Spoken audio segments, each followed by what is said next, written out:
Colleagues, my name is Tando Lukuko. I'm the coordinator of Climate Action Network South Africa, and I'd like to welcome you guys to the first in a series of webinars on the nationally determined contributions. I don't want to say too much on what the NDC is. I will allow the speaker to speak to those points, but suffice it to say that it's effectively a document which outlines South Africa's contributions to how we might reduce our emissions, and sets out a series of both adaptation and mitigation related interventions, or targets rather, that speaks to how we might contribute to the global effort.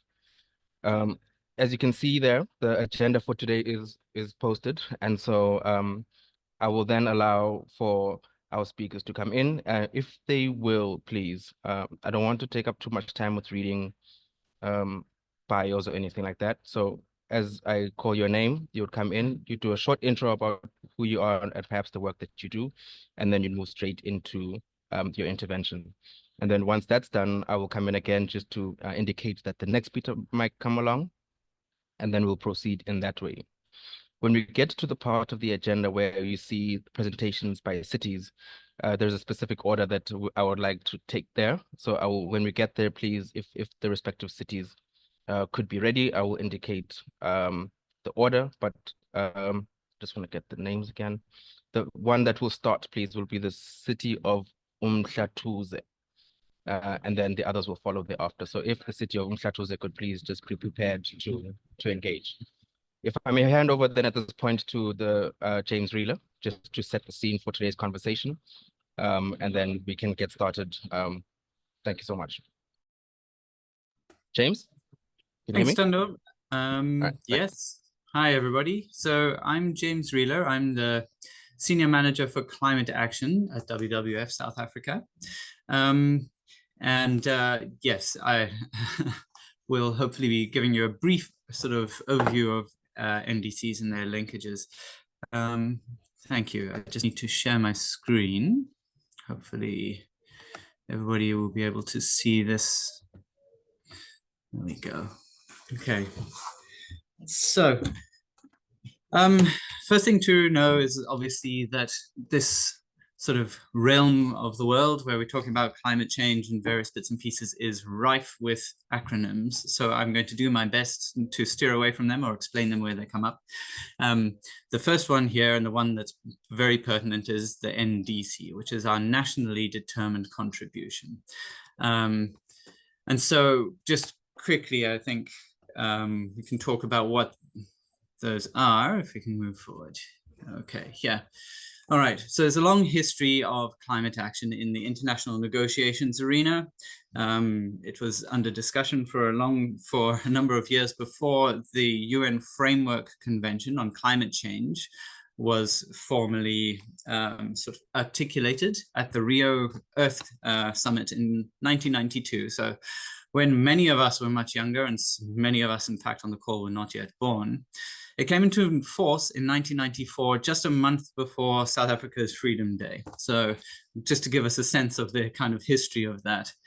And then went through a series of kind of iterations of different protocols. So the Kyoto Protocol was a period where there was a commitment from all of the developing nations to make reductions.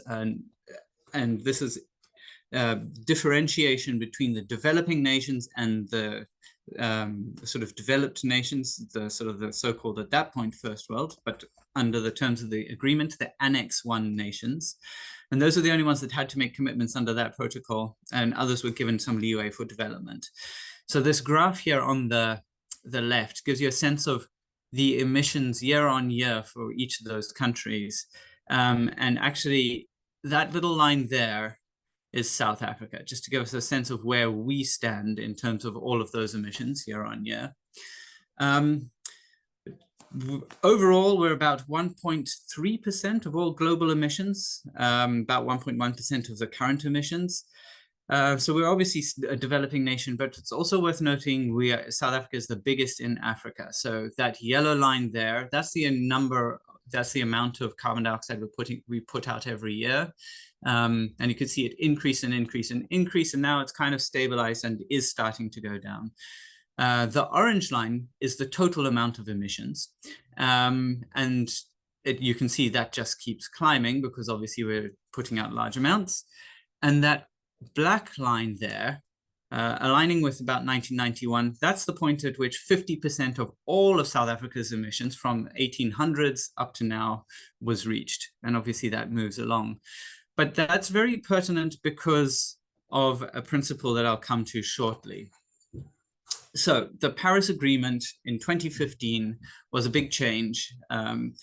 The world committed to keeping global temperature change below 2 degrees with best efforts to keep it below 1.5 degrees. And that's a very important threshold, particularly for developing nations like South Africa. And now everybody is in. Everybody's made commitments. All the signatories to the Paris Agreement ratified this by submitting their own nationally determined commitments to the UN Framework Convention. And so this is a big change from what had happened previously in the climate space. Those commitments were dictated using a top-down process. There were caps for those developed nations, those Annex I nations. And it led to impasses because obviously this was impacting on the sovereignty of the nations and there was no real way to enforce it. So the Paris Agreement turned that upside down. Each nation identified what they were able to contribute, and then they brought that to the table, and that was their commitment. And obviously that brings up the issue of what is a fair share. Now you could measure the fair shares in any number of ways, and it's in the interests of any country to say, well, our fair share is the biggest possible. This sort of table on the left there, if you look at South Africa's cumulative emissions, we're sort of ranked 13th in the world. If you look at our annual emissions, we're ranked 15th. But if you divide the sort of annual emissions by our population, which is fairly large, that puts us 59th. And if you divide our total, the cumulative ones, and if you do the annual ones, then we're 46. And you can see that any nation might have some interest in saying, well, we're X on here. But however we put it, South Africa has what's called a responsibility under the Framework Convention. And this acronym at the top there is the founding principle, one of the founding principles of the UN Framework Convention on Climate Change. It is common but differentiated rights responsibilities and respective capacities. So each country has some responsibility, it's accepted, but also each country has capacity to deal with the climate change. And so our responsibility is relatively high in global terms, but our capacity as a developing nation is quite low. And the graph on the left there was from a civil society assessment of fair shares, looking at how do we achieve a 1.5 degree trajectory as a world, and knowing that we need to phase out fossil fuels. And you'll see there is South Africa, way out on the right there, essentially the last country in the world to phase out fossil fuels or coal, because we are so dependent on it. But you'll note also that the year there is 2042, which is not very far away. And so what does the NDC actually say? It's this thing that gets put out that we formally commit to the UN Framework Convention, and it lays out the actions the country will take to combat the climate crisis. There's no firm structure for NDCs or even a form for those commitments. So we have a range. India had a greenhouse gas intensity in their first nationally determined contribution. But clearly, these sorts of things, we need to see mitigation commitments, we need to see adaptation commitments, and we need to differentiate what a country is prepared to do itself, what is contingent for developing nations on additional finance from developed nations, and for developed nations, they must also specify how much they are committing to help other nations to adapt to the climate change and to mitigate their emissions.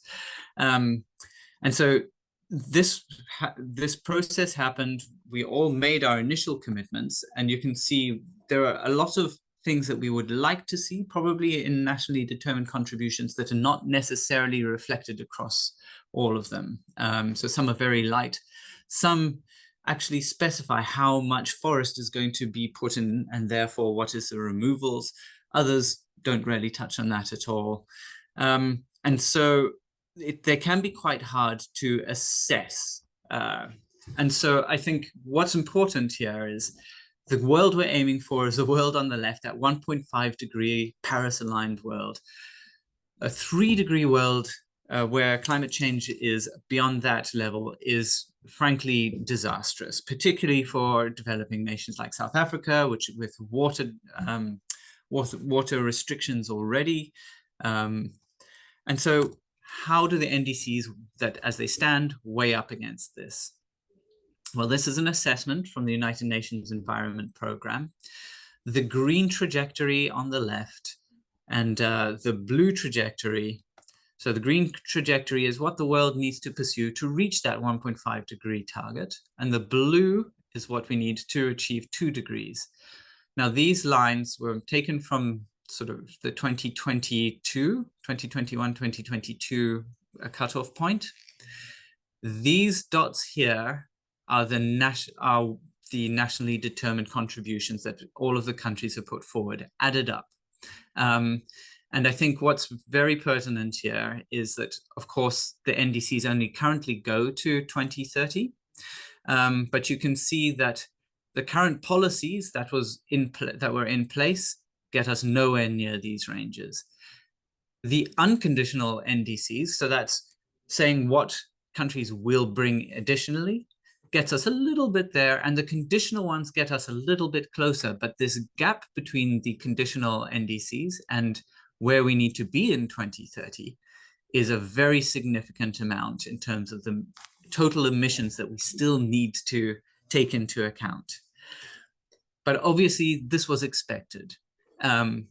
We knew that building from the bottom up meant that we weren't going to get to that target very easily. And so there's what was called a ratchet mechanism. The NDCs were initially sort of submitted and then revised in 2020. And where we were last year is we did this global stock take. So we checked how well the NDCs aligned with the Paris Agreement's targets, but also how well countries were doing in terms of addressing sort of the actions that they said they were going to get to. The global stocktake said we're falling far short in both of those. And we're now here at this point where all of the countries are then going to, next year, provide additional NDCs, revise their NDCs, and looking at a longer timeline, no longer just 2030, but to 2035 or 2040, depending on countries. But so more ambition in the longer term to see how we go there. And this sort of facilitative process, the ratchet and review, is a key part of it. And right now, as our colleagues from the DFFE will tell you, we're in the process of revising our nationally determined contribution. So these are very important because they're international commitments. This is where we say we're going to go. And they can provide the sort of vehicle for us to secure the additional finance to reach our targets. We have to be very clear on what we are prepared to do as South Africa by ourselves and what is required to help us reach that target. And what's important is that the NDC is for the whole of the country, for the whole of this period, but where the rubber hits the road effectively is down at a municipal level, at a sectoral level. And so South Africa's MDC, I'm not going to weigh on this too much, but this is an evaluation from the Climate Action Tracker. Sorry, can everybody still see the screen? Yes, James, can. Okay, good. So this sort of green to red is a measure of the sufficiency of targets. And this range here is the range of our NDCs. And at the bottom of the range, if we were to achieve it, we actually are just within the 1.5 degree trajectory. As it stands, the planned policies that we had kind of take us to that point, somewhere in the middle. The actions and the policies that we actually have managed to leverage don't get us there. And that lends to this mapping of South Africa's commitment as insufficient. And I hasten to say we're far from the only one. In fact, almost no countries have met that sufficiency.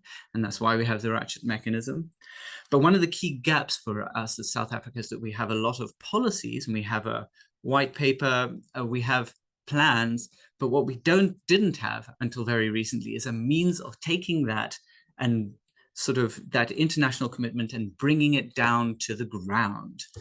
And that's something that we just have sort of secured recently in the last few weeks, is the Climate Change Act. And I'm not going to go into too much detail because our colleagues from DFFE will talk about this in some depth. But essentially, this is the vehicle that will take that international commitment and bring it down all the way to the ground. So there are means of taking those mitigation ambitions, those adaptation ambitions, and providing national target setting. So we've got our greenhouse gas trajectory that will be aligned with our NDC and improving on it, hopefully, because it needs to be long-term. We have to go at least 15 years from the point of implementation, and adaptation at a national level. But then across line ministries for these sectoral targets for emissions and for adaptation, and then provincial and municipal obligations to really sort of do the needs assessment, work out what is feasible, and do the implementation. And so to actually get to the point where we have detailed climate change response implementation plans at the subnational, at the city level, is envisaged to take something like 4 years after the commencement of the Act. Okay, so I'm going to hand over shortly to our SALGO, our colleagues, and DFFE, but I just want to say that the cities are critical in this. The role of cities, where 16% of our emissions are tied to transportation, building and construction, or 36% of our energy emissions, mean that that's where the rubber hits the road. And so taking our international commitment, making it part of law, and then bringing it down to the city level is essentially how this is all going to be done. And I'm delighted that we've got both DFFE and SALGO to talk to that in much more detail, because that's their area of expertise. Thank you, folks. Thank you, James, so much for that intervention. Colleagues, I'm not going to provide time immediately for those who might have questions for James and for the other speakers. However, there is a Q&A function in this webinar, so I would encourage anyone who has questions to please populate them in there. And then as the speakers come, I would encourage them to also respond to them if they can within the course of their presentations. However, I will provide for a short Q&A just before we get into the cities conversation. James, thank you so much. I think you've provided a great overview on what the NDC is, what we've committed to as a country. And so from here, I think we can delve down now into some of the details. With that being said, Mkhuthazi, may I hand over to you? Let me try and upload the presentation. Thanks. While my colleague is uploading, excuse me, Chairperson, I wanted to say we were supposed to have some few words from SALGA, the portfolio head responsible for municipal sustainability. But unfortunately, she is not able to join due to other pressing engagements. But because I'm going to be talking to some of the issues, it should be okay to skip that, Chairperson, and then the DFFE can make a presentation. Thank you so much. Okay, may I ask Rabelani if you would be comfortable to, it could form part of your intervention, maybe not the entire statement that she was going to make, but just some elements. Correct, Chairperson. It will form part of my presentation. Thank you so much. Thank you. Well, good afternoon, colleagues. It's a pleasure to be here with you this afternoon on this very important subject of NDCs, Climate Change Act, as well as other implementation related aspects. I'm pleased, to be part of this discussion this afternoon. My name is Mkhuthazi. Chair, I don't know whether to proceed. I see Rabe's hand is up, or may I continue? Apologies, colleagues. This legacy hand. My sincere apologies. I should have dropped it down. Oh. Okay, thanks. Yeah, my name is Mkhuthazi. I'm within DFFE, Climate Change and Equality Branch, from a Chief Directorate whose primary focus is on climate change negotiations. NDCs is part of the project work that gets, assigned, to me. I'm one of those team members who from the department side gets involved in the NDC process, the National Determined Contributions, process. Since it started 2015-16, and then we also worked towards, the update, which was deposited in September of 2021. And now we are due to unfold, the NDC process, like James, alluded to.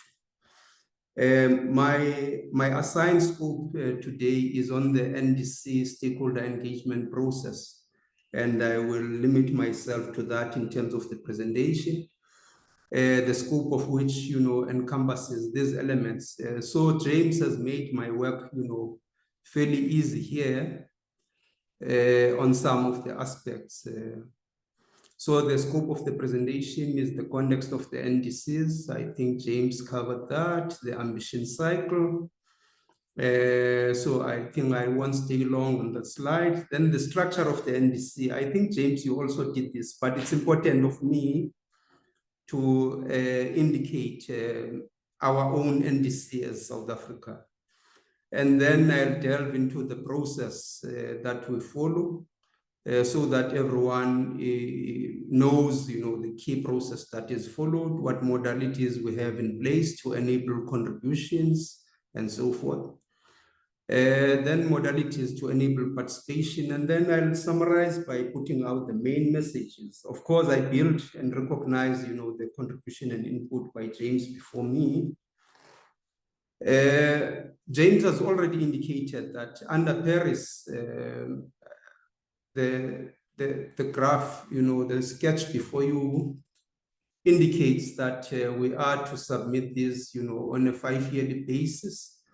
And the main reference point is that global, collective goal as articulated in terms of Article 2 of the Paris Agreement,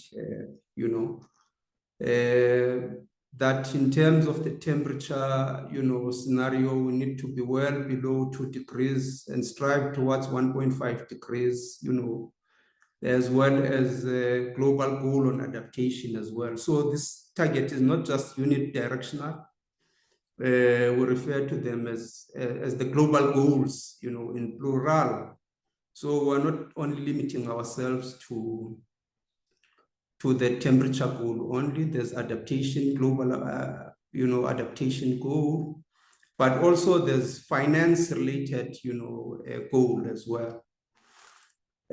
So that mechanism, which James put within the context of ratchet mechanism, is to make sure that collectively as countries were able to close, the ambition gap. This is the ambition where we need to get, to collectively as the world or as parties under UNFCCC, but the vehicle that we have is the NDC.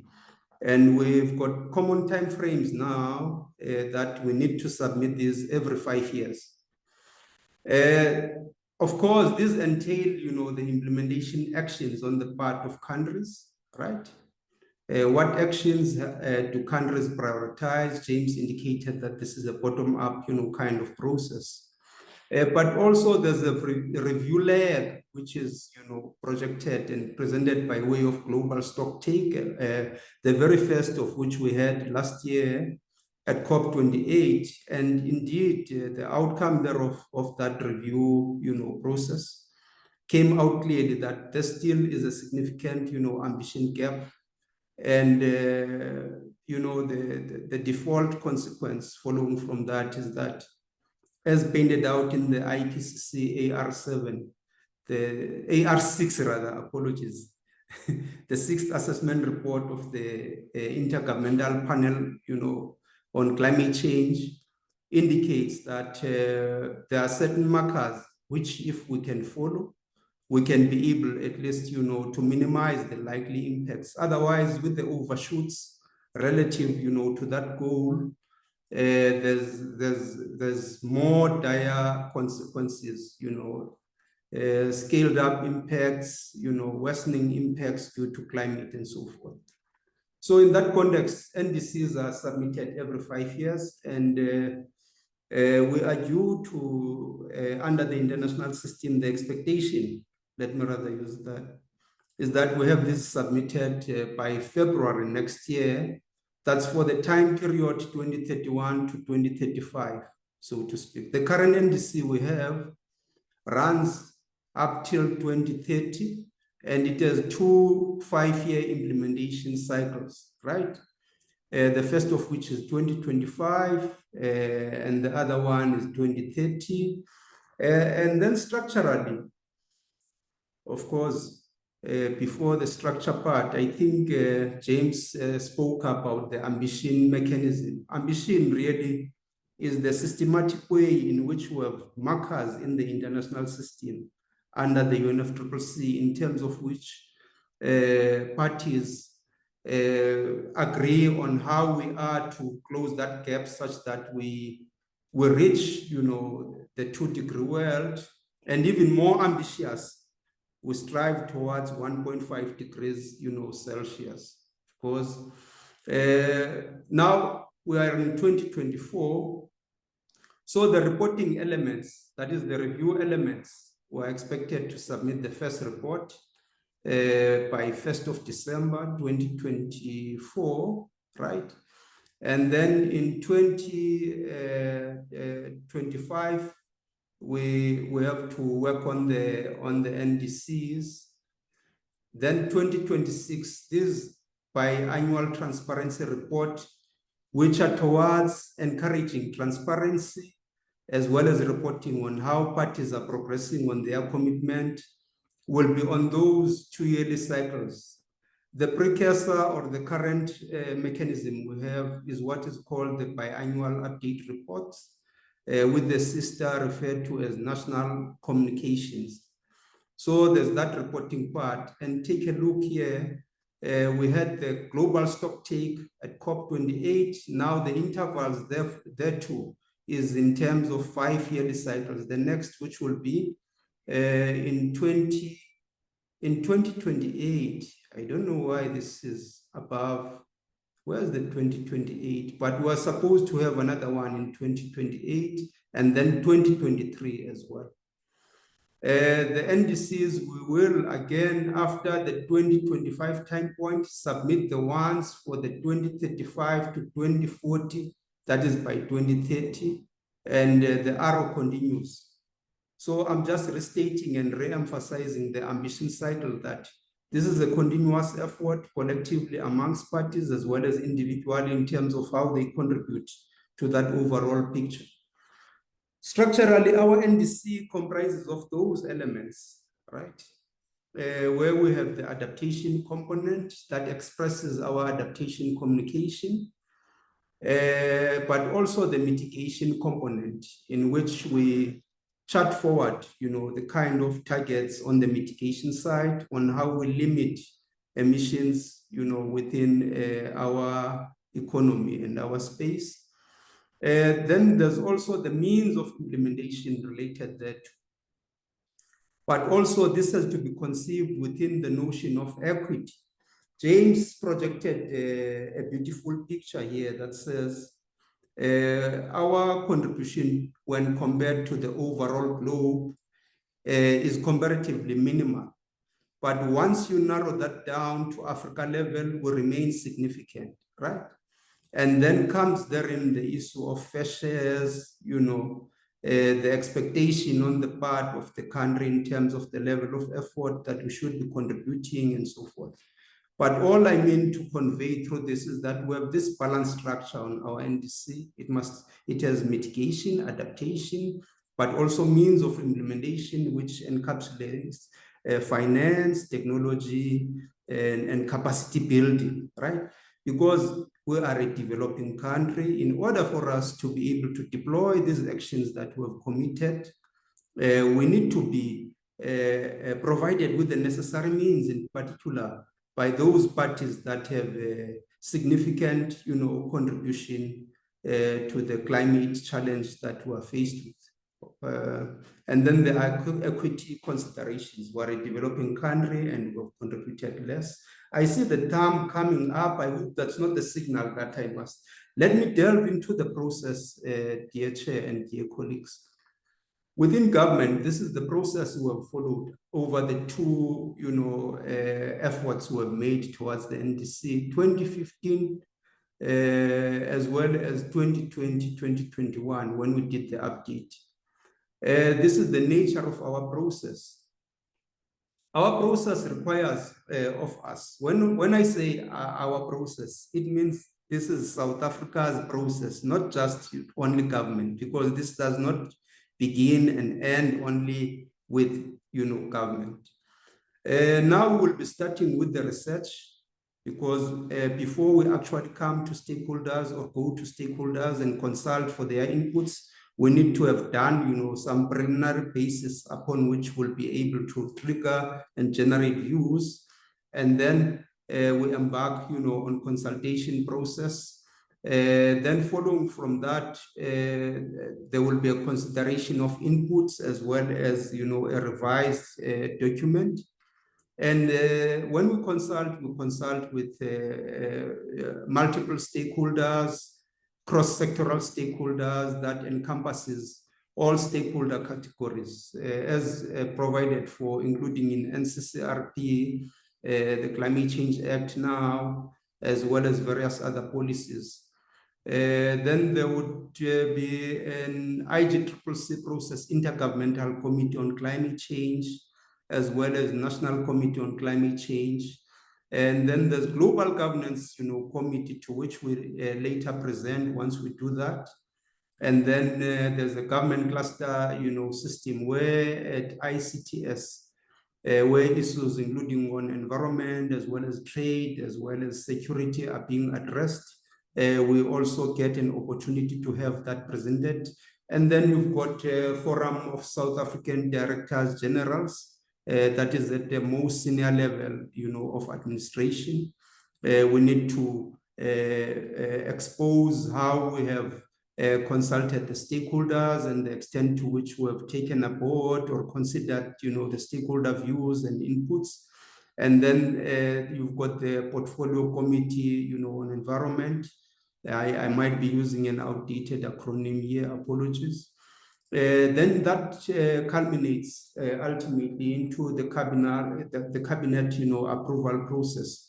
There are other detailed steps that I may not have captured here, but essentially this is the process that government follows. And as you may note, that this involves all key South African stakeholders. In terms of stakeholder categories and the communication medium that we follow, be it within government, private sector, hard-to-abate sectors, NGOs, civil society, youth, academia, and so forth, they've got particular interest in our understanding, but those are some of the views and impressions we have respective to those stakeholders. And they generally pitch, their views from that dimension. We also have options in terms of how we communicate, where we have working groups, virtual platforms. We've got special committees at times. We've got task teams. We've got in-person conduct sessions, imbizos at times, like back in 2016, when we're going around with ministers and consulting with them. But we also, became stronger in terms of hybrid, kind of setups, which enable participation, especially during the COVID era, because we did the update under that cloud of COVID, and we had to seek creative and inclusive ways. We did not have an excuse to say that we will not be consulting stakeholders because there's COVID. We deployed, such, mechanisms or technologies that enabled, participation, social media platforms, and so forth, as you can see there. All I'm saying here is that our stakeholder composition is diverse. Then we've got a sense of their, primary interest. We're not saying these are limited only to these. This is just for purposes of indicating the generalized kind of interest, but we also have got options in terms of communication medium.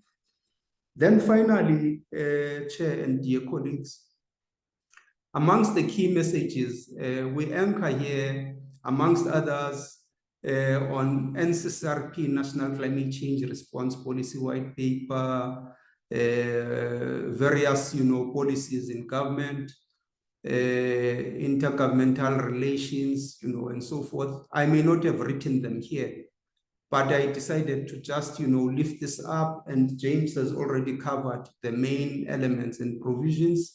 And I just sought to brought our attention here to Section 2 of the Act.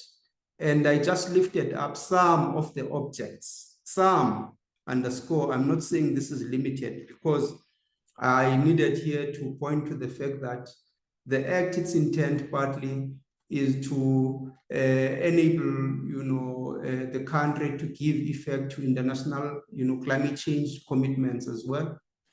And that the Act was primarily designed to support South Africa in the implementation of the Paris Agreement and various provisions as stated therein. Our view is that this should be an inclusive process. Otherwise, it cannot be a South Africa process if it cannot be inclusive. I've spoken to the variety of platforms.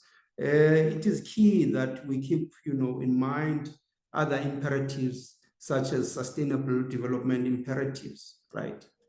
The considerations of contributions that will require outcomes that will enable us to deal, amongst others, with country priorities as stated: poverty, unemployment, inequality, low economic growth to stimulate the economy, and so forth.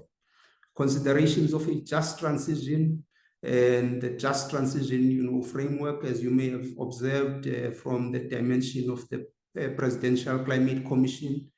South Africa is a developing country, that's key. So the equity considerations then become paramount here, that we not be allocated a responsibility that is in excess, of our responsibility.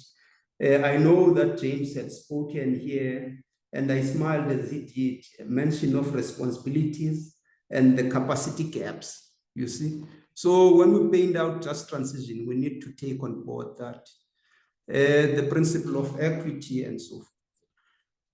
Chair and dear colleagues, that brings me to the end of the presentation in terms of the process that we follow. Please do note that in our view, this is an inclusive process. It's not cast in stone because it's a South Africa process. The NDC, aspect is more of a learning things, and we improve over time from one NDC to the other.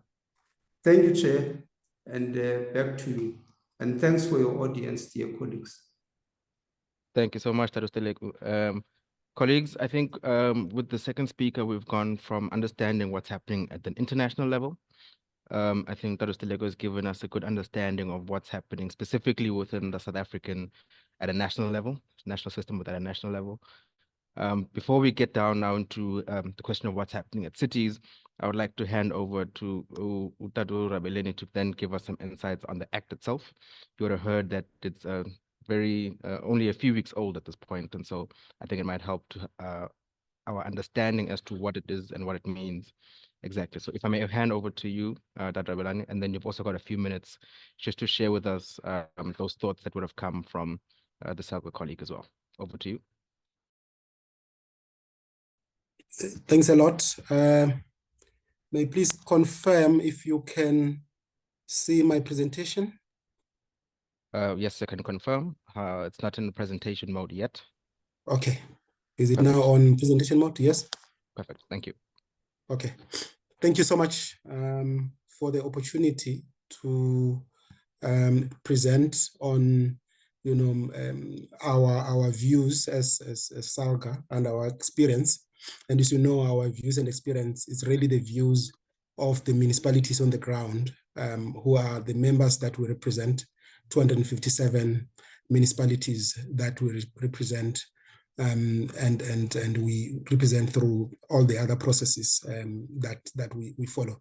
So I'm going to, as the facilitators has mentioned already, I'm going to really focus on the Climate Change Act. And as facilitators said, this is a fresh from, the president's signature. The ink is still fresh, I guess. This has been long in the making. It has been years in the making. So it's really a momentous occasion for South Africa and indeed for municipalities as a whole.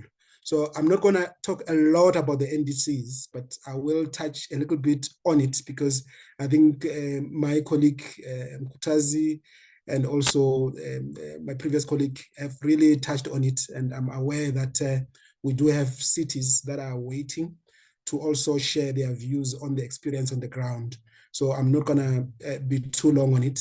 My presentation is going to touch on the roles and responsibilities that SALGA has, the Act itself, how we assist in implementing the NDCs and also the collaborative approaches that we have. As you can see, I think this is important to explain, colleagues and facilitator, because many people don't really understand how SALGA works.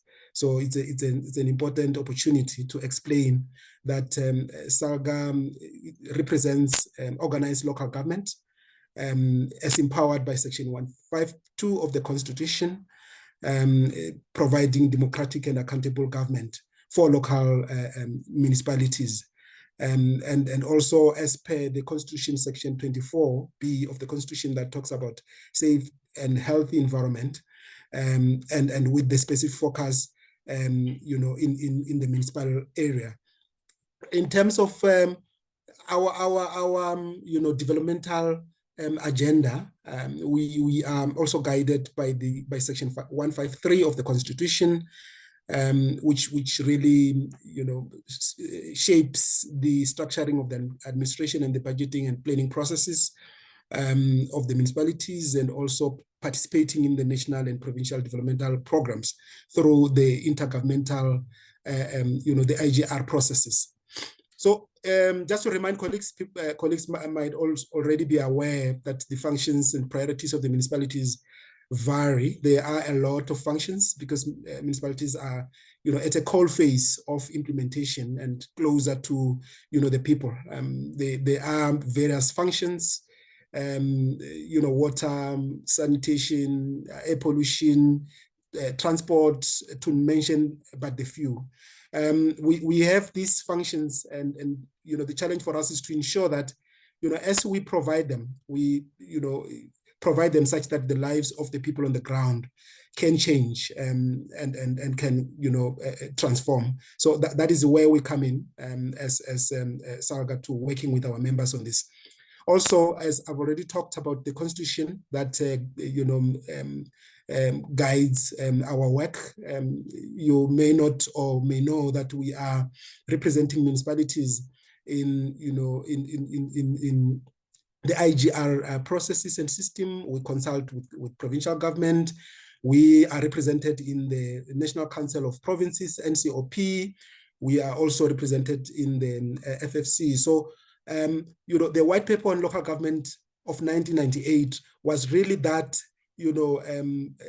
game changer, because it started to, shape our work quite clearly in terms of our transformational agenda that we have, and also the strong contribution to the development of municipalities and the work that we do through the Municipal Systems Act as well. As you can see, it has been our work and role has been evolving, shaped by various documents and policies over time, and including the IGR processes. As I've already said, we participate to supporting and the presidential coordinating committee, the PCC, MinMax, MinTech working groups, and also premiers coordinating forums. So that is our role and really our mandate. I'm not going to detail this mandate, but safe to say that we lobby, we advocate, and we represent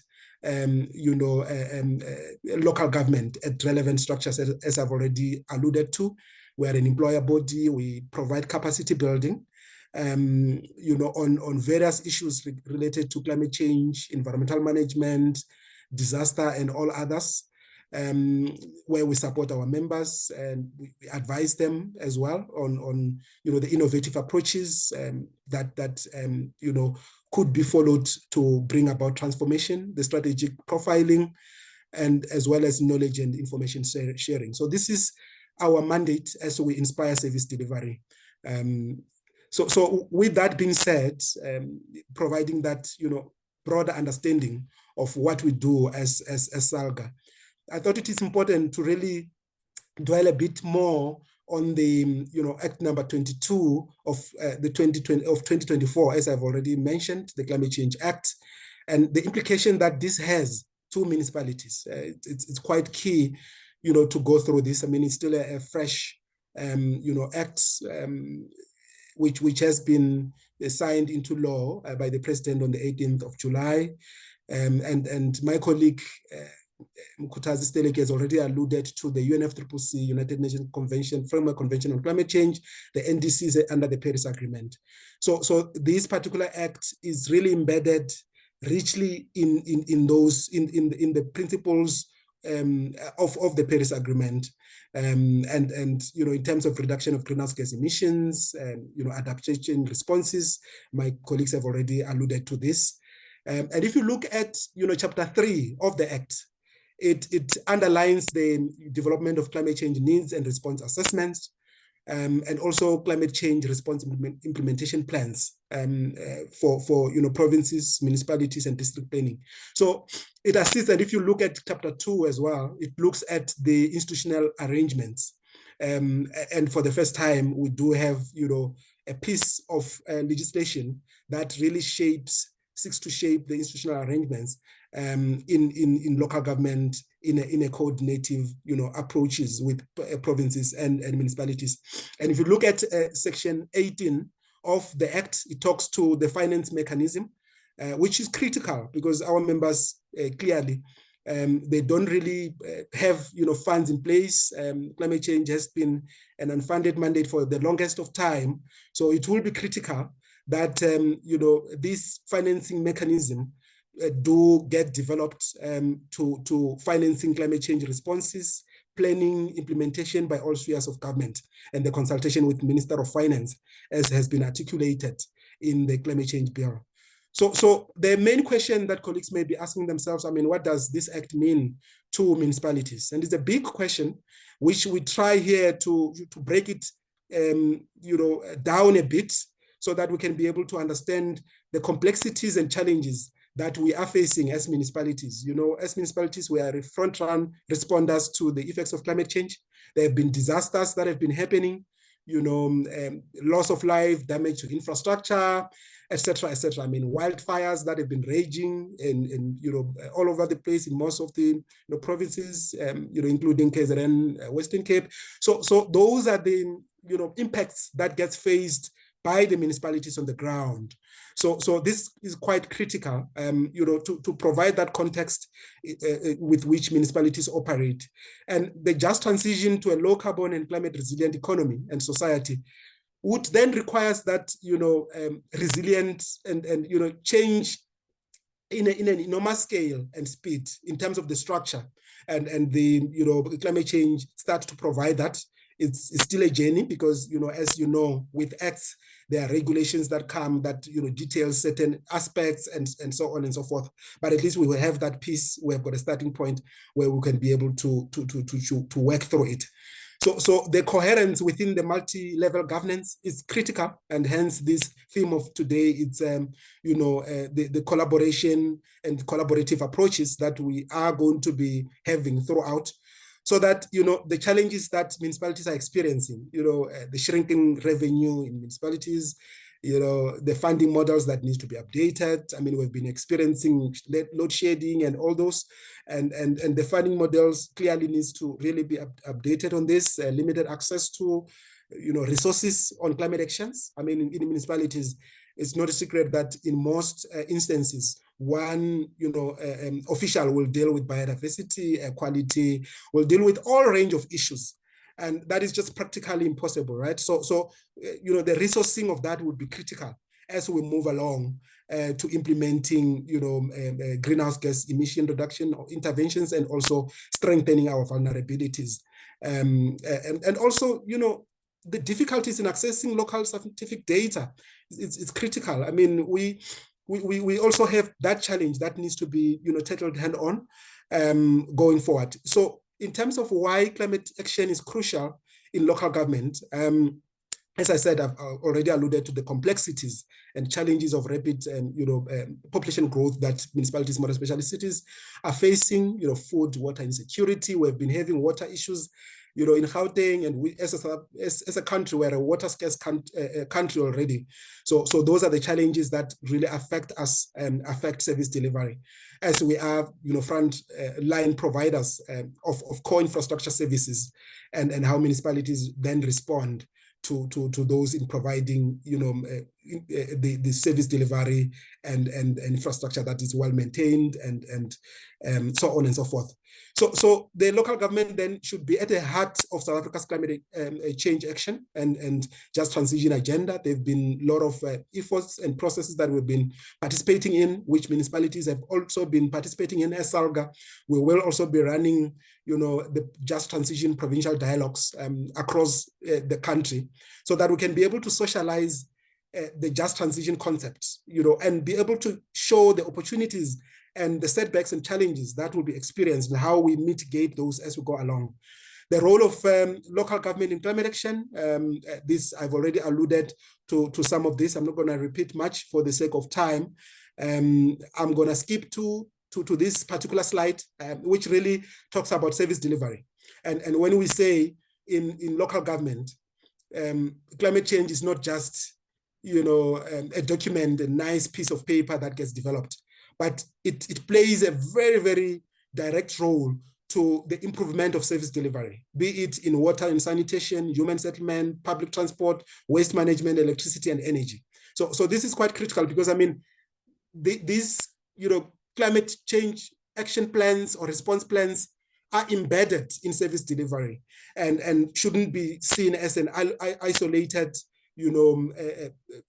paper that then gets implemented as and when. So it gets implemented through, the IDP processes, that gets, mainstreamed budget processes in the municipalities through various tools that SDBs, IDP, SDFs, and all others. So in terms of the Climate Change Act itself and the requirements therein, all metros and districts must conduct climate change and needs response assessments. I've already alluded to this. There are timeframes. If you look at chapter 3 of the Act, it has timeframes for this. Formulating steps to address these effects is critical.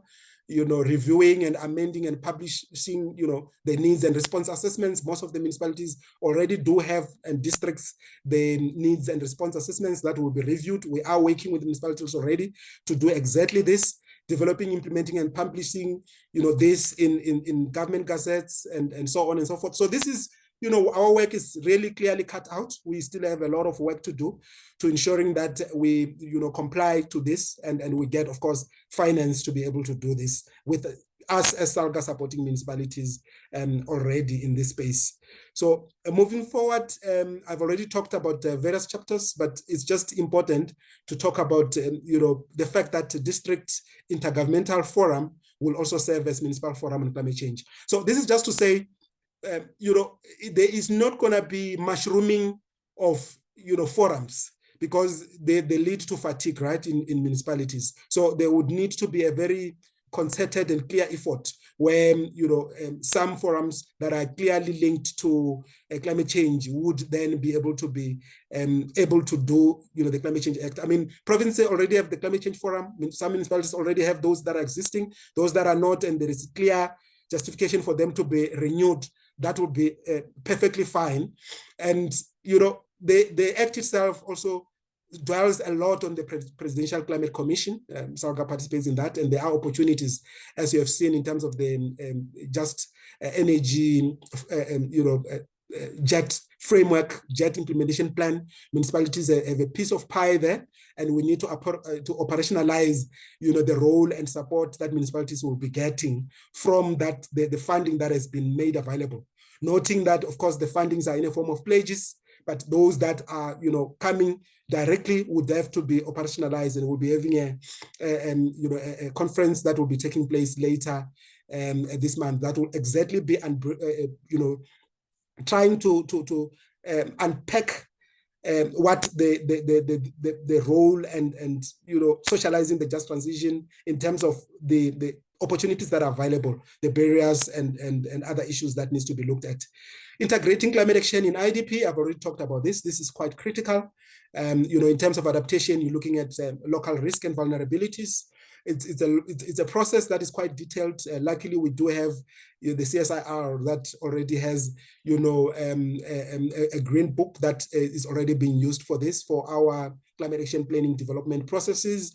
The Let's Respond toolkit as well that has been developed by DFF with our support as SALGA for quite some time, and so on and so forth. And the issue of data cannot be overemphasized, because we need current plans that are evidence-based, that are informed. If it's a vulnerability assessment, it must be informed clearly by the risks and vulnerabilities that are on the ground. And this can go specifically to also what-based risks and vulnerabilities, but you need data that is downscaled for that particular process to happen. And we are currently leading the process, working with our partners, DFFE, to ensure, and others, to ensure that this happens in a municipal space, with districts and locals, and also cities that are already gone far in terms of implementing this. So coming to the NDC, as I said, I'm not going to dwell much on it. Looking at the time, it's already 4 o'clock. I'm going to be able to just demonstrate that there are already climate action plans that have been developed by cities as metros within the C40 group, and also secondary cities as well that have got climate change vulnerability assessments and response plans that are due for updates, and the role that we are doing as SALGA already is to lead the process of developing those climate action plans with municipalities, and also updating them starting with others, and then going forward on it. So some of you may ask the sources of greenhouse gas emissions. I didn't want to go too technical here so that we don't lose our audience. It's more, the transport sector, which in most cities have, high greenhouse gas emissions, and interventions to arrest those emissions are critical. Buildings as well, buildings in terms of the energy efficiency programs are critical. The water, the waste aspects are critical. The energy area in terms of, the renewable energy rollout of, renewable energy, municipalities being, able to generate their own electricity, provided in the Energy Act that has been updated over time. So this is quite critical, because then it provides opportunity for municipalities to play a role in renewable energy and reducing their emissions. The waste sector and the industry sector is quite critical as well. So just to also mention that there is work that we're already, we've commissioned already with CSIR. We have identified 9 district municipalities with their locals, where we are reviewing their climate change response plans and their climate action plans. And we will then be going, because our role as SALGA is to support all 44 districts, all 39 municipalities, the intermediate cities, 8 metros, and all local municipalities, in total 257 in South Africa. So that is what our role is. And we have already started some processes. Facilitator, we have programs in place where we are capacitating, we're providing capacity building with municipalities, working with all partners, various partners, providing hands-on technical support in all provinces, working hand in hand with provincial, senior advisors and advisors that are based in all provinces, working closely with district municipalities, with cities, and also working closely with local municipalities. Awareness and facilitating municipal engagements, peer learning programs, and this is one of these programs that I'm talking about. So in terms of reporting, which is quite critical, so all the actions that municipalities do, there is a national climate change response database. There is a national climate change information system. We are working with DFFE to really come up with some targeted interventions so that we can strengthen some of these areas and ensuring that our municipalities are able to play a role. In terms of the few slides that I have on collaborative approach, as the spirit of this particular discussion is to bring about a collaborative actions that we can, do together and work together. In terms of provision of green financing, municipalities that have got plans in place stand a good chance of, mobilizing and be able to attract green financing to be able to get bankable projects in place, advisory services that are quite critical in the, renewable energy space and other spaces, which are very complicated, have very many risks that then de-risk some of those risks. Capacity building, technical support, partnership and collaboration, innovative financial instruments, data and analytics. And for my last slides, the success factors that we could really tick as SALGA and working with our own municipalities is, the needs-based approach and collaborative design. So it has to, our plans have to be adaptable over time. We need to co-create them with all various departments in our municipalities. We need to ensure local government are really in the driving seat, both in the energy space in terms of the JET processes, in the Climate Change Act in terms of the processes that are being involved in terms of the NDCs, the biodiversity, and all other areas, building bridges to other projects and initiatives, and also linkages with climate finance, which is quite critical. Facilitator, thank you so much for the opportunity, and over to you. Thank you so much, Ndali Rabelani. I think that is a wonderful presentation. Colleagues, as indicated at the beginning, I will provide for 5 minutes of Q&A. I see that there have been some questions that have been posed in the Q&A. So unfortunately, they are quite targeted. So if I may ask Utaro Stilegi to go first, I won't read the question. I think you have access to it. And then Ndali Rabelani afterwards, if you may also respond to some questions that are directed to you. And then James, if also you feel you want to make some inputs, I don't see a question that's directly posted to you, but I see you responded to something. I'll give you an opportunity as well to say. And then before you guys come in, if the cities could just prepare themselves, this is the order in which they will present. The first one will be the city of Umhlathuze, and then we'll go to KwaDukuza, and then we'll end off with, Umhlathuze, KwaDukuza, Salt Lake, and then City of Cape Town, in that order. Umhlathuze, KwaDukuza, Salt Lake, and then City of Cape Town. All right, Dan Kutazi, over to you. Thanks, Chair, and thanks to the presenters before me, including Ravi. The more one gets to be part of this, then you get to appreciate more and more the kind of the big puzzle this is, and the kind of pieces that we need to combine properly together. And thanks for this presentation as well, Ravila. Specifically on the questions, I observed just 2 questions from Sir Richard Worthington. One is on labor. Labor is one of the critical, stakeholders. It may not have appeared in the presentation. I'll take responsibility for leaving that out. But what I can state is that without labor, the piece is not complete, because do recall that indeed some of the sectors where this transition is expected to take, effect, there are workers in those, right? Across all those sectors, be it industry sectors or be it whether you classify them in terms of climate change, and they have been part of the various, NDC processes that were run in the past, would get strong representations in terms of views, both orally as well as written, and they are always, part of the stakeholders whom we consult with, because we cannot do anything without labor. The fact that it's not stated in the PowerPoint presentation does not necessarily downplay their role. Thanks for raising that. And then the second part of your question relates to on whether there will be the draft will be published. Yes, the draft, because we have to be transparent. This gets gazetted, which is what we have done over the previous, NDCs, inviting stakeholder consultations, which would be oral, in form when we embark on workshops and stakeholder consultations from province to province, so we'll collect oral representations.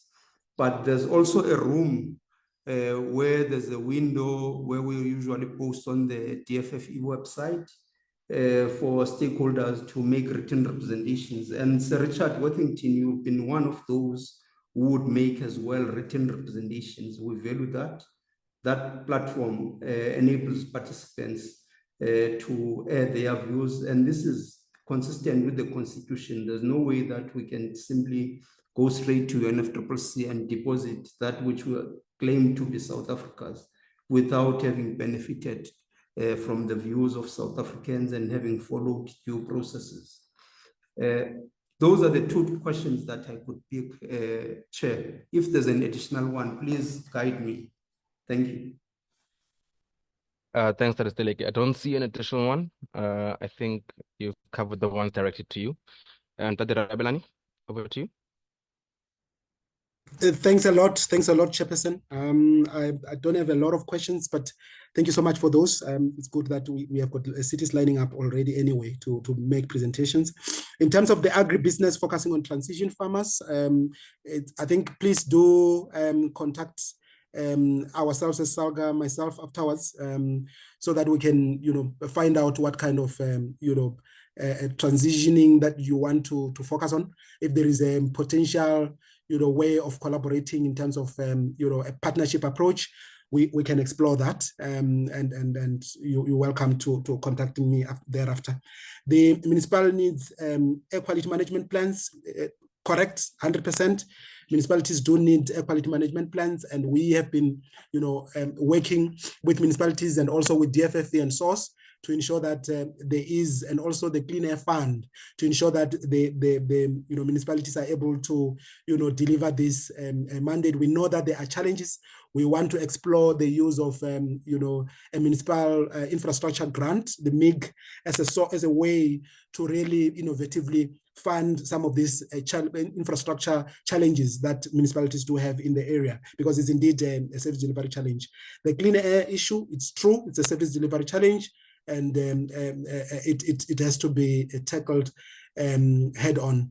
And there is a question pointed out during presentation that climate change action as the level of municipality has been an unfunded mandate. How do you think that climate action will unlock necessary funding to local government given constrained fiscal space? Correct, we have got constrained fiscal space, and luckily there will be these mechanisms that we will be developing together with National Treasury and all spheres of government. But I think the issue, main issue is, once you have got the climate action plan or identifying your needs in place, it becomes a bit easier to mobilize funding for that. I know it's complicated, and this is a space that we're working with together with all our partners to ensure that municipalities get trained on simply how to develop climate financing proposals, how to attract funding in terms of getting technical support in place, and et cetera, et cetera. It's not an easy thing, but I'm hoping, I'm very optimistic that the emergence of the Climate Action Act that is now into law will really provide that opportunity to get funding in place for municipalities going forward. Thank you so much, Chairperson. I think I know our cities are pressed for time, so I would just hand over to you just so that they can come in. Thank you so much. Thank you so much, Dr. Rabelani. All right, colleagues, I see the additional questions, so I encourage the speakers to just post responses directly in the chat. If we may then hand over to the city of Umhlarhluze to please go first, and then the rest can follow. I'm not going to come in. Once the first speaker is done, may the others then please follow suit in the order that I had pronounced. Thanks, colleagues. Over to you, city of Umhlarhluze. Before I go on, I must say I do strongly agree with our presenter prior to this. It is a big moment for us as a country, especially for us officials who are at ground level, at the local municipality level. It really is going to assist us having the climate change law into play now. I know we are pressed for time, so I'm going to go through my presentation as quick as I possibly can. So with our climate change action plan for the city of Umhlarhluze, it was actually developed in 2018. we plan on reviewing every 5 years. So we currently are in the process of reviewing our climate change action plan now. For us, I think it would be, we can comfortably say it does act as an implementation arm for our climate change strategy, which was developed for us in 2010. With our climate change action plan, I'm not going to go into mitigation adaptation because I believe everybody in this webinar is fully aware of the interventions for mitigation and adaptation. But our climate change action plan takes both components into consideration, with mitigation looking at reducing and prevention of greenhouse gas emissions. We also have a greenhouse gas inventory list, or rather a report, where a profile was done of the emissions within our municipality. And for us, one of the greatest emitters was electricity. So we are actively exploring ways of safe energy generation or energy efficiency. When it comes to adaptation, our climate change action plan takes adaptation into consideration as well, looking at how we can actually change our behavior to actually respond to climate change, be it flooding barriers or more resilient agricultural practices. If you can change the slide, please. I just put some pictures here just to give you an idea of what we experienced or what we have experienced over the past few years as local municipality. If you look at the top left image, that is a Kudutro Dam that experienced drought. This was around 2017. On the top right corner is Impangeni CBD. That's about that's one of the towns within our municipality. That is one of the flooding events that we experienced. If you look at the bottom right, that's Mzingwenya informal settlement. You can see during one of the rain events or flooding events, the water would come right up to the household. On the bottom left, that is our Alkanstrand beach, one of the swimming beaches within our municipality, experiencing severe erosion. As you can see from the picture there, the sandbanks are collapsing. If you look more towards the left, there's the lifeguard building that could be possibly impacted due to sea level rise as well as erosion, as you can see from the image. Move on to the next slide. Okay, so our climate change action plan, so as I said before, it was done in 2018, and it looked at climate change and the impacts of climate change in a holistic manner. So therefore, we took all of the following sectors into consideration: coastal management, water resource management, stormwater, open space and biodiversity, waste management, energy management, transport planning, land use, spatial initiatives, human settlement planning, disaster management responses. And we really wanted to emphasize this because it is very important at local level that people realize climate change does not sit with environmental management. It is not just the responsibility of environmental management, because the impact of climate change, it really affects almost all sectors of local municipality. If I can just take, for example, transport planning. If you're not in the environmental sphere, you will not understand how climate change will actually affect transport planning. But for example, I'm sure all of you would be aware here, for example, with transport planning, if one of the hazards of climate change impacts is flooding. And you'd find that even in circumstances, we have roads that are sometimes flooded and washed away. And this is where transport planning comes into play to look at alternative routes. So one of the key aspects of the climate change action plan was also to highlight the several different sectors of the municipality that is impacted by climate change. You can go to the next slide. These were the projected impacts for city of Umshantris that we identified during the development of the climate change action plan. For example, sea level, again, I'm not going to go through all of this just because of our time constraints, but we can go through to sea level rise, coastal dune and coastal dune erosion, as you would have seen in our first slide in the pictures up there. Then to move on to rainfall and water, spread of water pollution through heavier rainfall events, loss of biodiversity, flooding in informal settlements. That's something you experience quite a bit because of the several different settlements that we have within our municipality, as well as heat effects.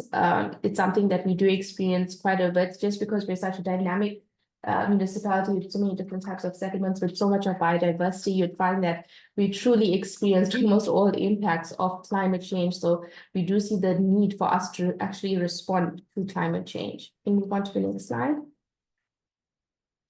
So if you look at our climate change action plan, I just took 2 interventions just to briefly go through, just to give you an idea of the setup of our climate change action plan. If you look at disaster management, for example, we see the great link and the integrated response that is required when it comes to environmental management and disaster management, because a lot of the impacts that you'd experience from climate change would require intervention from your disaster management unit. So one of our responses includes responding to vulnerable communities affected by climate change impacts, because you'll find that in certain scenarios, they have more to actually lose and they are most vulnerable when it comes to flooding, when it comes to droughts and many other hazards. So the interventions that we have here is flood risk, geotechnical and wetland studies, ongoing awareness with communities and traditional authorities, a disaster management plan, and establishment of a disaster management center. I'm very happy to say that a lot of the interventions that you see here, we are in the process of achieving and have already achieved. So our climate change action plan does not just sit as a paper or as a document for us, but it's something that we are actively working on. Can we move on to the next slide? Another example would be coastal management. If you look at the image at the bottom, you'll see that there are now geobags there in place. The first image showed the severity of the erosion without the geobags. Since then, we have installed geobags, and we had to go through the necessary environmental improvements of doing a maintenance management plan to install the geobags. We are currently exploring ways of which we can also implement long-term coastal defenses. We have done studies to determine what would be the best way forward. Additionally, there is a memorandum of agreement with Transnet to assist with a sand bypassing scheme. The purpose of this is to just to try and increase our beach profiles. The more sand being pumped can be spread along the beach to try and help us. Obviously, we cannot at this point completely alleviate the issue of sea level rise. We cannot completely prevent the experiences that we're having, but we can play a role in actually slowing down the impacts of climate change. Can we move on to the next slide? Additionally, as well, within our climate change action plan, as we have the interventions in the previous slide, it is a bit more detailed in our action plan. It provides detailed actions and the responsible departments that are responsible for those actions. Additionally, we have, in some cases, if possible, a budget attached to it, but that's not always the case. I think it is very important that in situations like this, you have a responsible department. It is very difficult to determine the success of your implementation and the actual enforcement of the implementation if you don't have a responsible department reporting on it. So, for example, maintenance of the geobags would fall under stormwater and coastal management colleague. You can move on to the next slide. Partnerships and initiatives. We've also realized that climate change alone does not sit with a single individual. As you mentioned earlier, it touches on several sectors within the municipality. And we have the green team. So the green team was initially established for I believe it was a competition that we were doing as a municipality. I was unfortunately not here at that time, but that's when the green team actually came together. And then we realized the power of the green team when it comes to climate change initiatives. Because the climate change action plan has interventions for several different sectors, it's important that those sectors are now included within the green team to assist with achieving those goals or achieving those targets, as well as reporting on them. So with the green team, you'd find these are our different departments: city development, community services, infrastructure, electrical and energy, office of the municipal manager, and then to the right, you'll find the different sections within those departments. So our green team is formed based on having at least one colleague from each of those sections. So we meet on a quarterly basis to report on those interventions that are mentioned or discussed within the climate change action plan. So in addition to actually reporting, it also assists in helping keep each other on track to ensure that we are actively working on achieving our overall objective. Can we move on to the next slide, please?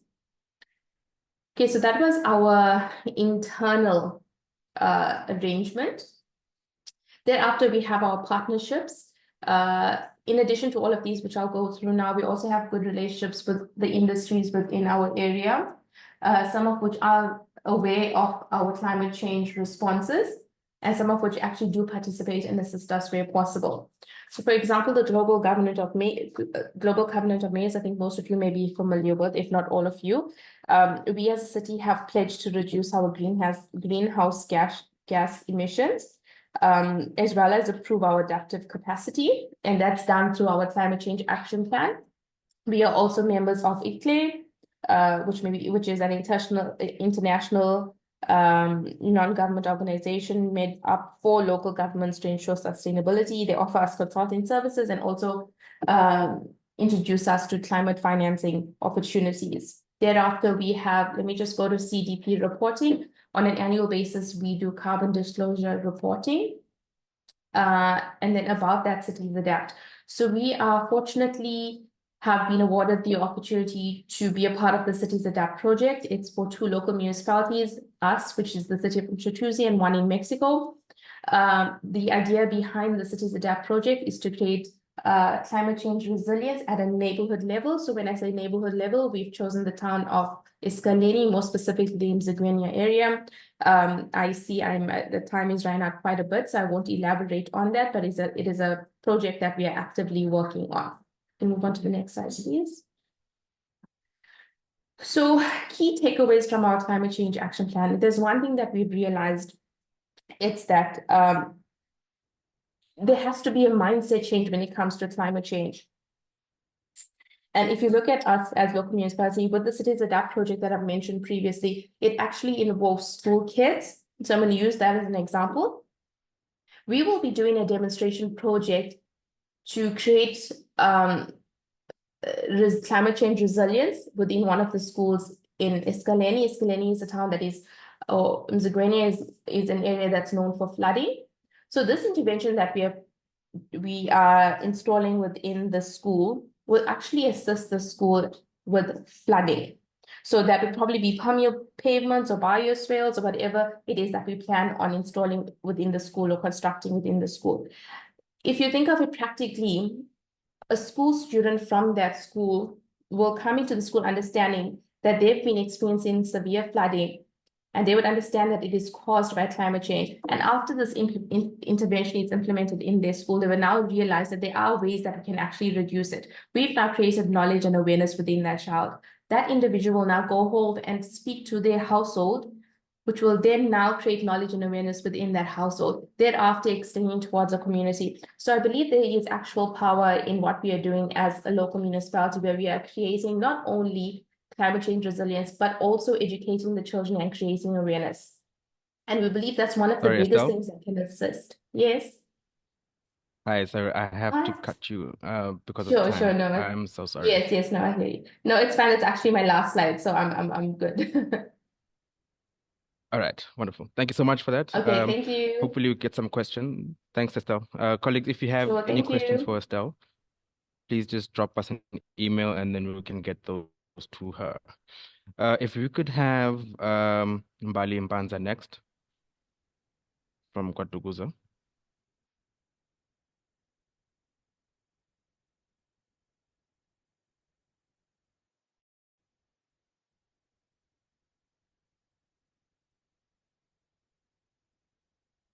Bali, if I may limit you to 10 minutes, so that we can just have additional time for other speakers, would greatly appreciate that.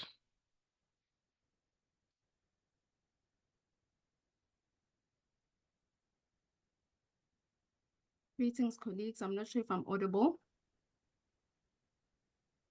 You are, Bali, thank you. Okay, thank you. Apologies, I'm not used to working with Zoom. Thank you for the opportunity. My name is Mbali Mpanza. I work for the municipality, which is KwaDukuza. I'm gonna try and be brief. Please move on to the next slide, Chair. My presentation will cover the following. but basically some of the information is just to ensure that when this is shared with colleagues, you are able to get a bigger picture in terms of what is happening within the municipality. So I will not dwell much on some of the slides. You can move on, Chair. This is KwaDukuza municipality. We one of the 4 local municipalities within Ilembe district. We are located along the east coast of South Africa within KZN. Yeah, and we're 7 kilometers away from the airport, which is King Shaka International Airport. Next slide, please, Chair.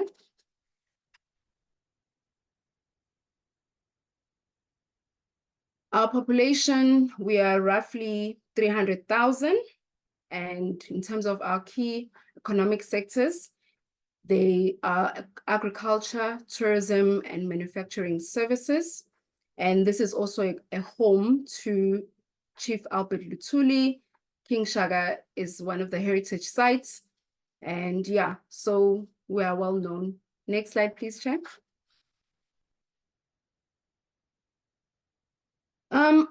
This slide basically outlines our priorities from an organization point of view, as well as we are focusing on climate change adaptation and mitigation issues.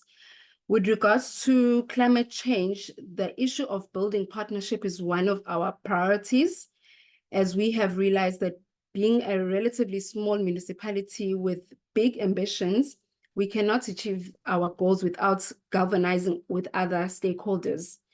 So one of our main priorities is also to ensure that we build enough capacity to ensure that the vision we have adopted is not only spearheaded by one line department internally, but also across all municipal departments.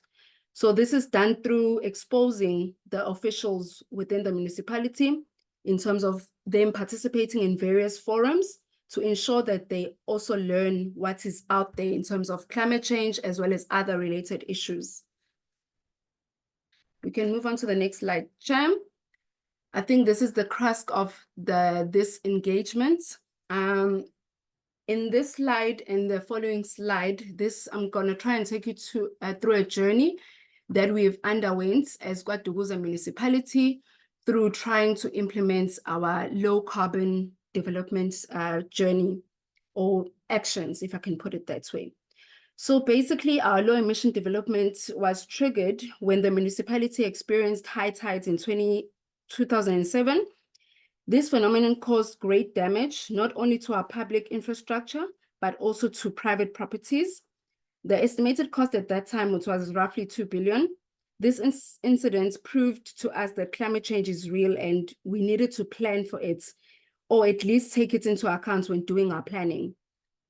As part of preparing ourselves, the municipality adopted a number of policies, which culminated preparation and adoption of our KwaDukuza climate change strategy in 2011. Our selection and participation was a breakthrough also, as it allowed the municipality to implement the strategy we initially adopted in 2011. So we were selected to be part of the urban-led, which is the Urban Low Emission Development Strategy project in 2012. So that was a breakthrough for us in order to try and implement the strategy. As part of us participating in the urban-led program, we went through the scenario planning exercise where we were trying to establish the future that we want. This process was very collaborative. It included various stakeholders from private and also public sector. The outcome led the municipality in developing our first low emission development strategy, which complemented the climate change strategy that we had developed in 2011. One of the important outcomes from this process, like I mentioned before, was we galvanized the number of stakeholders which assisted in getting necessary support going forward. I think at the bottom right corner, you would see a diagram, very colorful diagram. That is our low emission development vision, which complements the overall municipal vision by describing the kind of city that we would like to become. In a nutshell, basically our vision is saying that by 2030, as KwaDukuza, we will have successfully managed to transition to a low carbon development and will be a distinctive urban launchpad for the Durban-Richards Bay corridor, a job-rich green manufacturing, renewable energy and logistics hub, a model of integrated resource management and climate change adaptation, and a King Shaka-inspired heartland and thriving tourism destination. So as part of this vision, we wanted everyone to understand from a professional person back down to a normal member of the community, hence us using a visual representation of the map where we believe we would like the future to be in terms of KwaDukuza. So some of the important elements in this vision are such as green energy, non-motorized transport, the use of indigenous knowledge, protection of our biodiversity, and being an innovation hub, as I've mentioned before. Next slide, please, Chair. As part of the Urban LEDs project phase 1, these were some of the policies that were developed. As I mentioned, we developed the low emission development strategy. As part of that, also, we developed our first greenhouse gas inventory, which we used the 2012 data sets. As part of that, also, we developed green buildings guideline. And all of these policies were aligned with our municipal objectives, and they fed into the IDP. At that time, it was the IDP for 2012-2017. Next slide, please, Chair. This slide also just tries to highlight some of the projects that we did as part of the Urban LEDs phase 1. These projects, one of them was the Hotbox cooker project.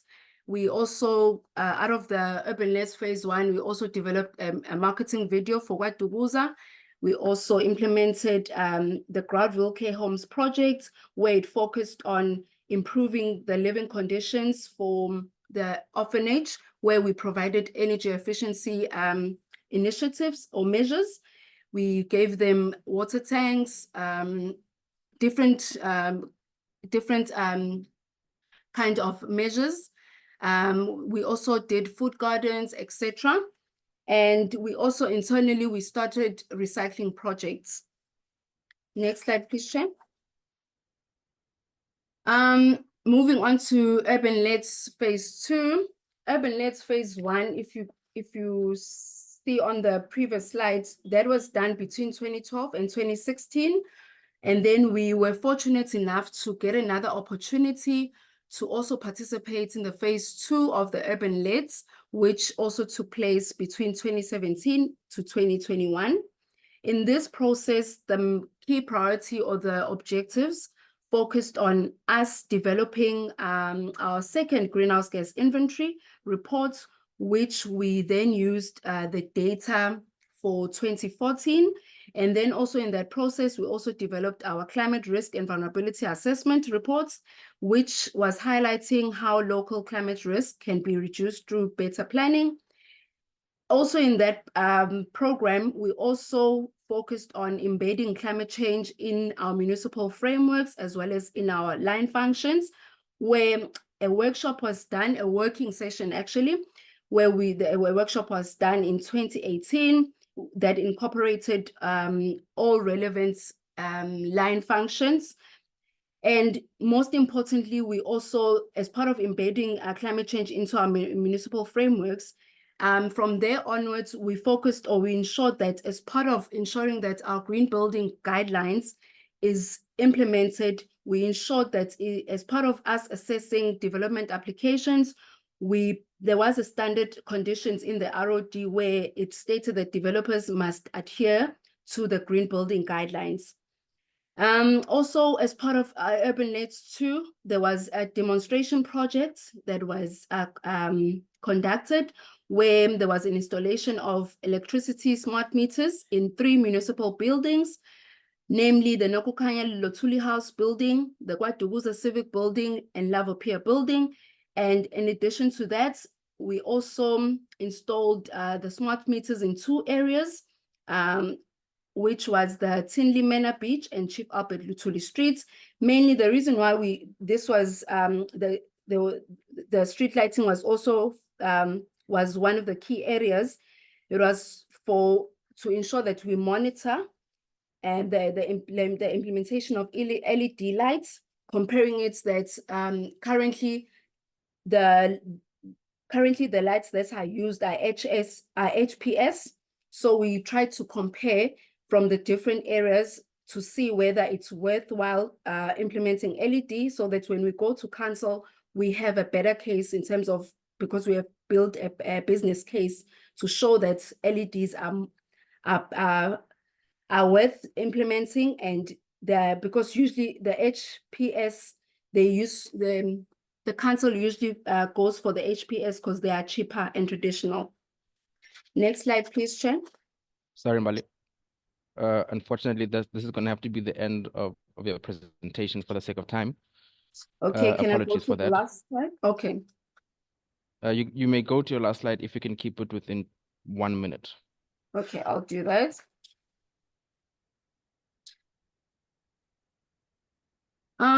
So as part of the closing remarks, from the work that we have done, this year we were supported through the COMSA support, and one of the focus was also reviewing our greenhouse gas inventory, where now we're going to try and have a third inventory, as well as reviewing our low emission development strategy to ensure that this aligns with the NDCs, as well as other national related requirements.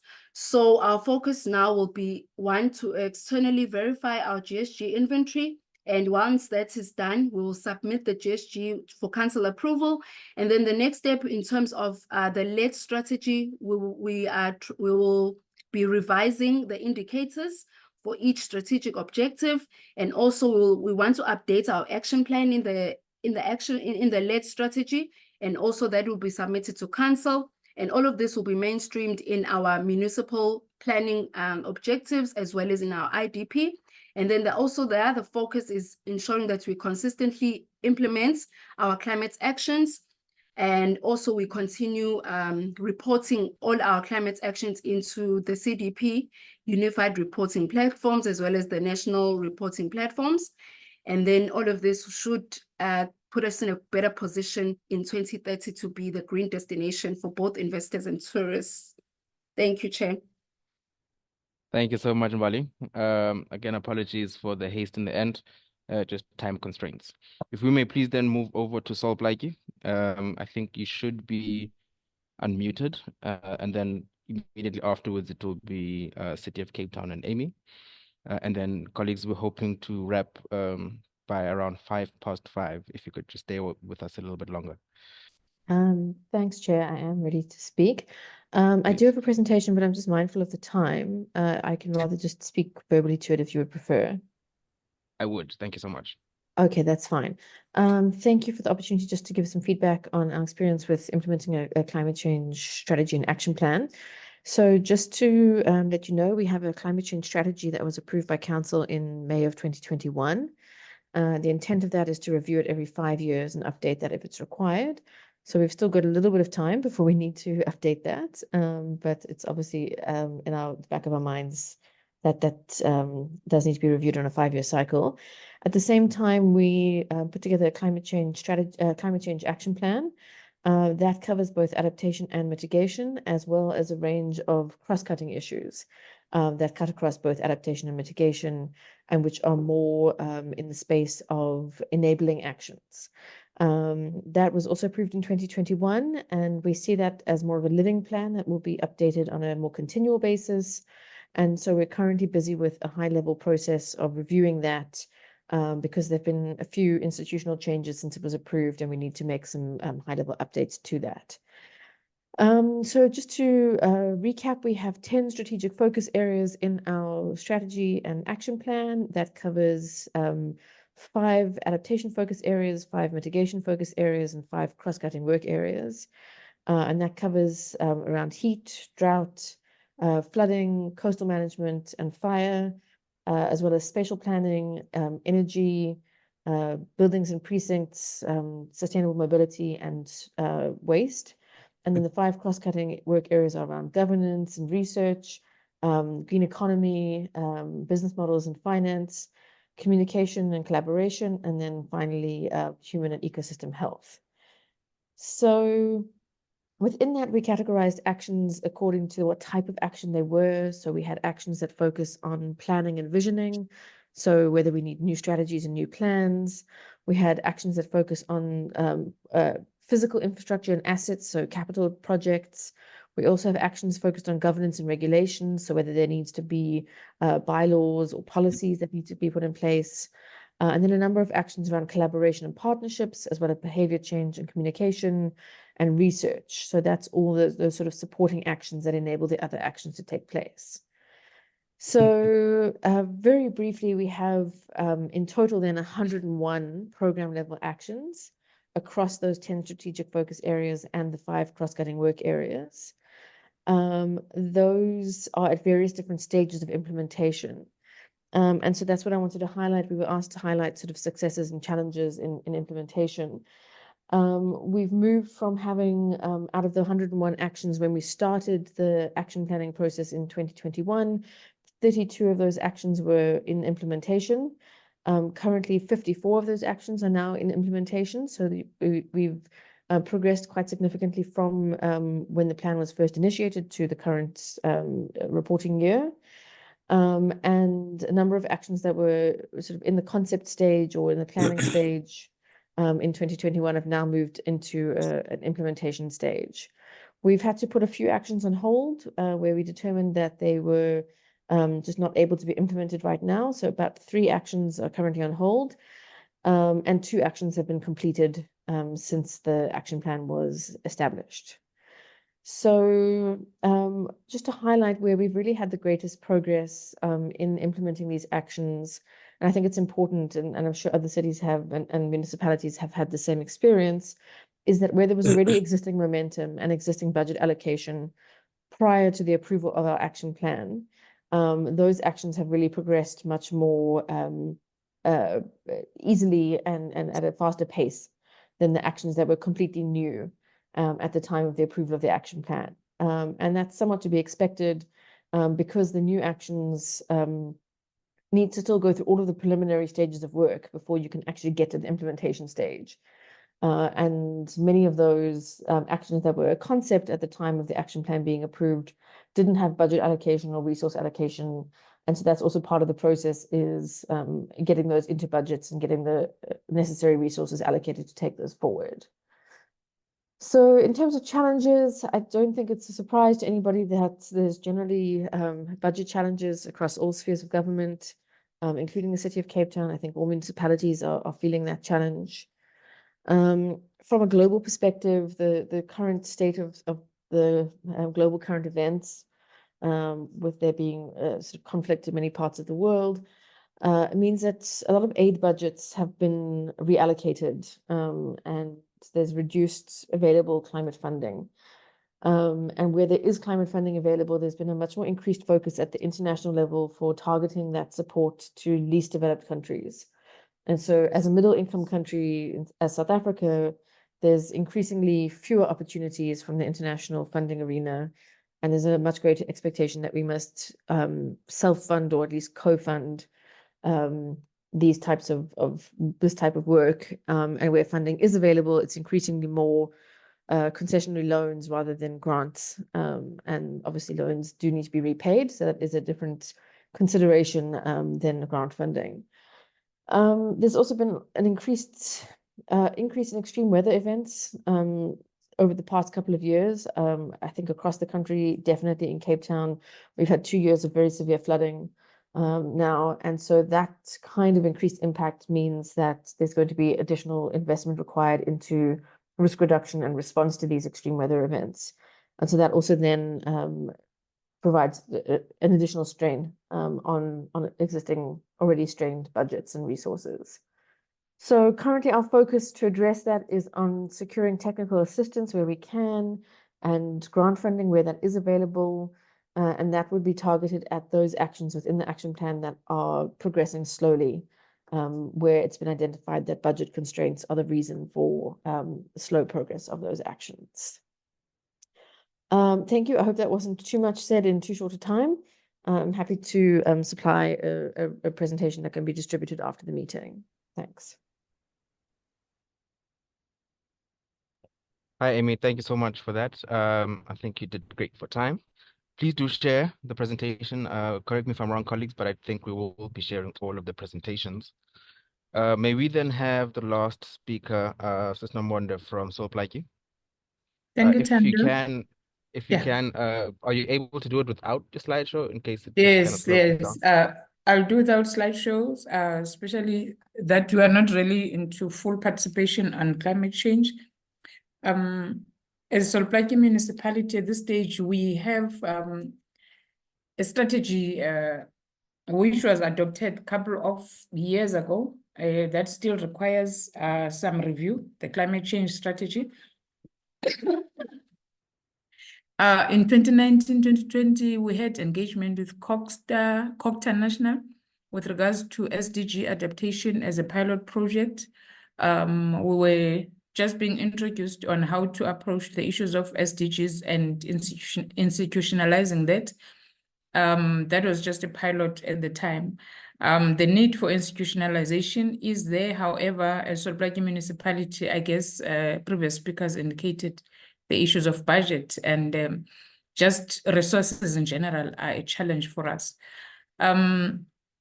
Emanating from that particular pilot project was street lighting, where there was replacement with LED lights, just a few lights, even your traffic lights. And that project has since been done at the time because it was part of the pilot project.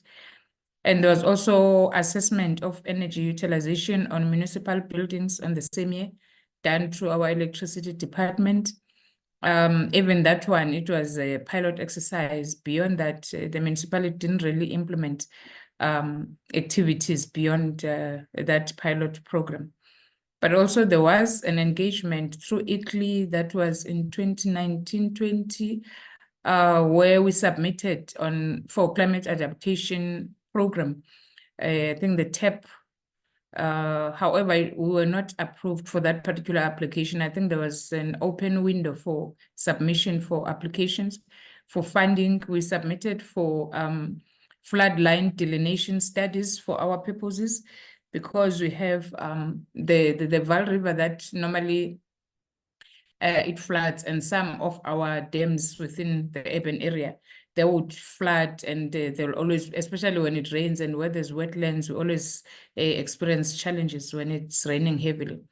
However, that TEP application was, I guess it was not processed because we didn't get a response from ICLEI at the time. As a municipality also, internally in 23-24, through the Office of the MM, we submitted a concept paper on participation of the municipality on renewable energy in particular. You know that will require, again, funding to ensure that we participate on RE. However, it hasn't been taken forward in 24-25. So in essence, that's where we are as a municipality. I was happy when the colleague from National Department of Forestry presented, and I think we need to have follow-ups in terms of to what extent can we, be assisted with resources, whether technical or whether financial or guidance here and there. Because what we need to look into now is to ensure that you have budget allocation as well as technical provision in the municipality. When it comes to capacity, I can confirm that we're limping on that side, particularly on the specialized field like this one. Mzwandile is not in my department. I'm Department of Special Planning and LED. Mzwandile is in another department, which is Community Services. So there isn't much that is happening with regards to climate change at this stage. However, the issues of institutionalizing and inclusion on SDP on IDP review is something that the executive management team must still ponder on. Chair, I think that will be enough. And a short presentation was emailed to Ms. Ntabiseng. However, I'm talking from that particular presentation at this stage. Thank you very much. Thank you so much, Mr. Mwanda. Colleagues, Unfortunately, because of time, we've got about 2 minutes until the top of the hour. So if you may permit me to not open it up for questions and answers at this stage. However, I would like to invite you guys to send us an email if there are pertinent questions that you'd like addressed that we didn't get a chance to address today. Finally, if I may then hand over to my colleague, Innocent Mudau, to disclose for us if you're still present,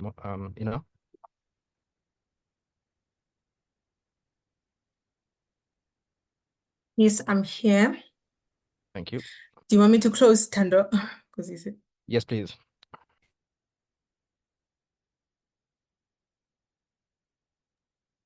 Okay, cool. Thank you.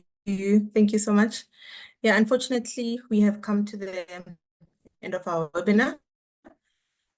We want to thank everyone for your participation and engagement during the webinar.